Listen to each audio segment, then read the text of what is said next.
All right, boys and girls, now I'm showing you the game for the day. Shapes and Spinners Graphing, it's called, and once again it has those shapes at the top, and then here's the materials you need and the instructions.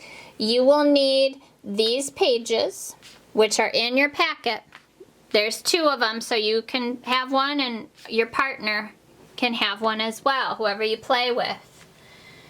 All right, and then remember that paper clip I showed you the other day, and I told you that there was one in that bag in your locker.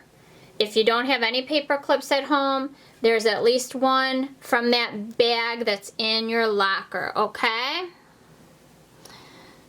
All right, so you can make a spinner like that with the pencil and the paper clip to do that. So with this game, this will be where you record how the shape that you land on, okay? So let's say Miss Skinner is playing on this one, and then my partner, which will be pretend, is on this one. I'm gonna spin it with my homemade spinner. I landed on that shape right there. Do you guys remember that shape?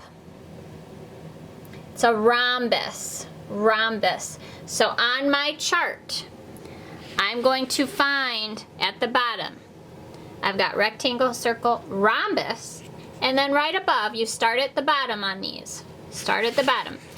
I've got a rhombus, so I'm going to trace it. Trace it on the dotted lines with your pencil. You should use pencil. That way you can use this paper more than once. Okay, and I've got one filled in on my chart. Now it's my partner's turn. My partner spins. Oops, that wasn't a very good spin. My partner landed on. Do you remember that one? It's a hexagon. So go to your chart. Or actually, it's got to be my partner's chart. Hexagon. Start at the bottom. And I'm going to trace it. This one is 1, 2, 3, 4, 5, 6 sides. 6 straight sides and corners. Remember we talked about shapes having straight edges, straight lines versus curved lines. Okay, so you and your partner each have one, and you keep playing that way.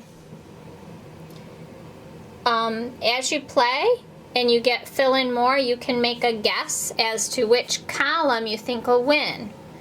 Okay, so maybe if I spin and land on circle 3 times, I could say, hey, I think my circle's gonna win.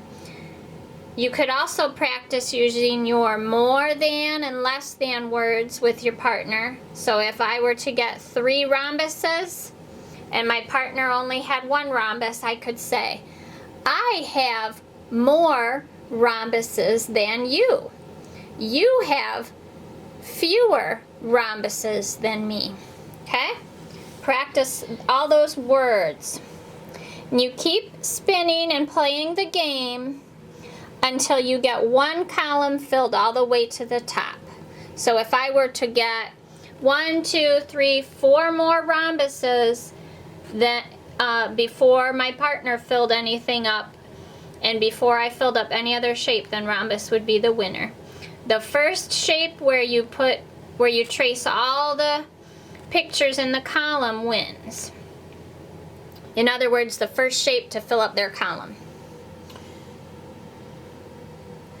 Okay, and then you can play as many times as you want during the week. And if you use pencil, you just have to trace it again. Maybe you could use regular pencil one day and then use pen the second day. Maybe the third day use colored pencil. That way you can see the different colors so you know what day it is, what day you're playing. Okay. If you want a challenge, keep playing until you have a first, second, and third place winner. Well, different shapes, like maybe rhombus won, and then triangles came in second, and hexagons came in third. You could play it that way, so you could keep playing on the same page. When you're done, compare the columns, write statements using your greater than and less than symbols. Like maybe you had 3 triangles and 4 hexagons, 3 is less than 4, so on. When you're done, add up 2 of the columns and you can write an equation.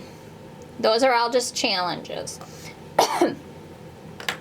So for now, you're just playing, spinning, practicing saying the shape, practice finding it, practice tracing it, okay? All right, have fun playing the game. See you guys soon.